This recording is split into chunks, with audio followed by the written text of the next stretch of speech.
दोस्तों बात करेंगे आज एक ऐसे नाम की जिसका नाम सुनकर लोगों के दिल कांप जाया करते थे। मैं जिक्र कर रहा हूँ हलाकू खान का, जिसके बाप का नाम तुलोई था और उसके दादा का नाम चंगेज़ खान था। चंगेज़ खान खुद बहुत ही बड़ा और बेहतरीन लीडर था। मंगोल सल्तनत की बुनियाद रखने वाला चंगेज़ खान ही था। हलाकू खान की पैदाइश सन 1213 ईस्वी में हुई। हलाकू खान की बीवी का नाम दोकूस खातून था, जिसका ताल्लुक एक ईसाई ख़ानदान से था, जिस वजह से हलाकू खान ने ईसाई मज़हब भी कबूल कर लिया था। कुछ लोगों का ये भी कहना है कि हलाकू खान ने मरने से पहले बुद्धिज़्म को अपना लिया था, जो उसकी बीवी दोकूस खातून की मर्ज़ी के ख़िलाफ़ था। कोए के मुकाम पर बुद्धिस्ट मंदिर की तामीर इस बात की तस्दीक भी करता है। हलाकू खान के घर 3 बच्चे पैदा हुए, जिनके नाम मोंगे, तैमूर, अबाका खान और तेकुदर है। इसके बड़े भाई मोंगे खान ने ग्रेट खान का ओहदा संभाला हुआ था।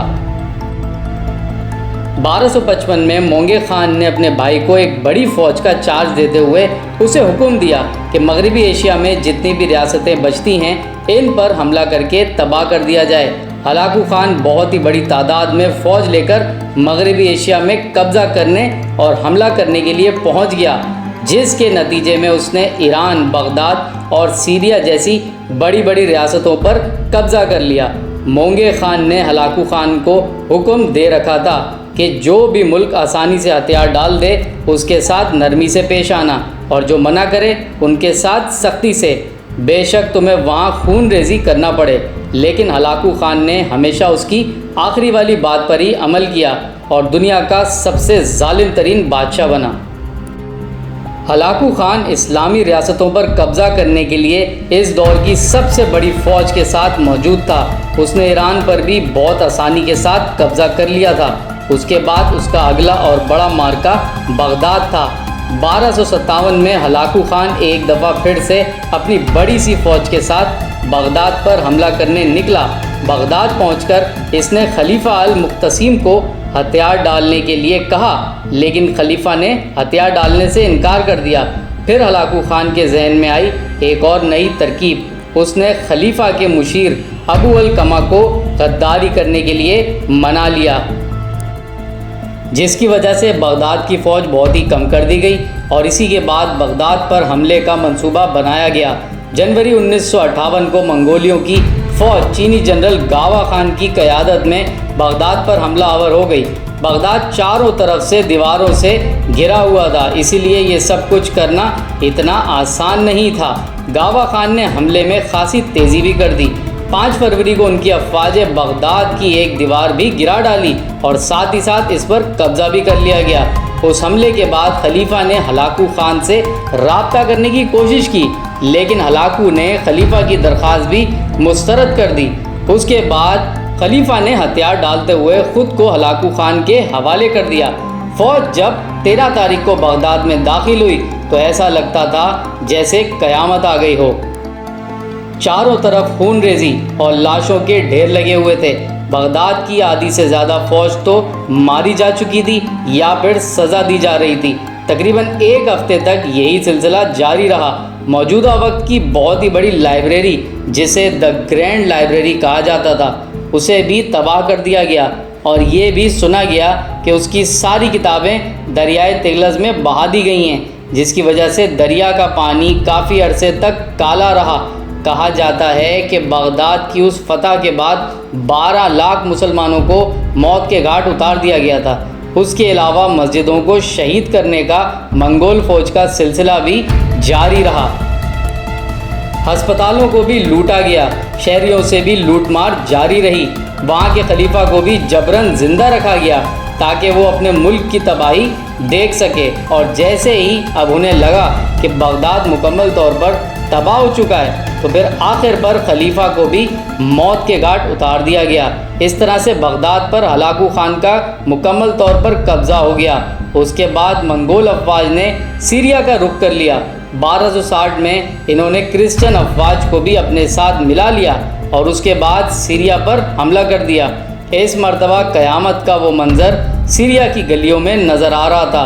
हर तरफ खून रेजी, मस्जिदों को शहीद करना और लोगों पर जुल्म जारी था। सीरिया के मौजूदा बादशाह अल नसीर यूसुफ इस वक्त के ताकतवर बादशाह थे। 1260 में हलाकू खान की फ़ौज ने अल नसीर को भी मौत के घाट उतार दिया, जिसकी काफ़ी दहशत थी। उसके बाद हलाकू खान ने मज़ीद रियासतों को भी निशाना बनाना जारी रखा। सीरिया और बगदाद के बाद उसने अपना अगला निशाना फ़लस्तीन को चुना। फ़लस्तीन के मौजूदा बादशाह का नाम था ममलूक सुल्तान। हलाकू खान ने फ़लस्तीन के बादशाह को धमकीआमेज़ पैगाम पहुंचाया कि अगर तुमने हथियार नहीं डाले तो तुम्हारा हाल भी बगदाद और सीरिया की तरह हो जाएगा। मगर ममलूक सुल्तान ने हथियार डालने से साफ इनकार कर दिया और फिर हलाकू खान ने फ़लस्तीन पर हमले का फैसला कर लिया। लेकिन उसी वक्त अल्लाह की करनी कि उसे खबर मिली कि उसका भाई मोंगे खान इस दुनिया से चला गया है और अब उसे द ग्रेट खान की सिलेक्शन के लिए मंगोलिया जाना पड़ेगा। मोंगे खान की मौत के बाद अब हलाकू खान को द ग्रेट खान के लिए चुन लिया गया। अब दूसरी तरफ वहाँ ममलूक सुल्तान ने अपनी दूसरी इस्लामी रियासतों का बदला लेने के लिए कोशिशें जारी कर दी और दूसरे ममालिक से राब्ते तेज़ कर दिए और एक बहुत बड़ी फ़ौज तैयार कर ली। ममलूक सुल्तान ने बहुत बड़ी तादाद के साथ वादी जिज़रील का रुख किया। जलूद के मुकाम पर ये दोनों अफवाज आमने सामने आ गई। ममलूक सुल्तान ने एक अलग ही मंसूबे के तहत हमला किया। हमले के बाद वो वहाँ से फ़रार हो गया ताकि इस मंसूबे के तहत मंगोलियों की फ़ौज को घेरा जा सके और फिर से हमला किया जा सके। प्लान कामयाब हुआ और मंगोली फ़ौज इनका पीछा करते करते पहाड़ों पर पहुंच गई और फिर ममलूक सुल्तान की फ़ौज ने इन पर हमला कर दिया। मंगोलियों ने जब ये सब देखा तो फ़रार होने की कोशिश की मगर वहाँ से भाग ना सके। इसी तरह मंगोल अफवाज को बहुत बड़ी तादाद में शिकस्त का सामना करना पड़ा। दूसरी तरफ हलाकू खान जो द ग्रेट खान का ओहदा अभी संभाल कर ही बैठा था, उसने ममलूक सुल्तान के साथ जंग के दौरान समेत सारे मुसलमान हुक्मरानों को और उलमाए कराम को जमा किया। उसके सामने वो लोग सब फ़ौरन पेश हो गए। हलाकू खान अपने घोड़े पर उस वक्त बैठा हुआ था और साथ ही साथ नींबू भी उसके एक हाथ में था, जो वो उछाल उछाल कर अपने उलमाओं से मुखातिब होते हुए कह रहा था कि पुकारो अपने रब को, वो आज तुम्हें मेरे जुल्म से बचा कर दिखाए।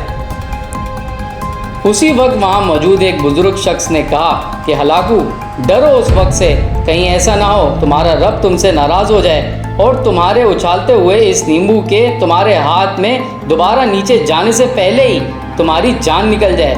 ये सुनकर हलाकू का दिल लरज़ गया और नींबू उसके हाथ से फिसलकर ज़मीन पर गिरा। जब हलाकू उसको उठाने के लिए नीचे झुका तो उसका घोड़ा उसी वक्त बितक गया। हलाकू खान का पाँव घोड़े की नाल में ऐसा फंसा कि उसको सीधा होने का मौका ही नहीं मिल रहा था। घोड़ा इतनी तेज़ी से भाग रहा था, हलाकू का सर बहुत सी चट्टानों और पहाड़ों से टकराता जा रहा था और वो बेहद ज़ख्मी हो चुका था। काफ़ी अरसे तक वो अलील रहने के बाद अपने खालिक हकीकी से जा मिला और इस तरह से दुनिया का जालिम तरीन इंसान बुरी तरह अपने अंजाम को पहुंचा। दोस्तों, उम्मीद है कि आप लोगों को आज की वीडियो पसंद आई होगी और ज़रूर लाइक करें हमारी वीडियो और सब्सक्राइब करें हमारे चैनल को और साथ ही साथ बेल आइकन को भी प्रेस कर दें। शुक्रिया।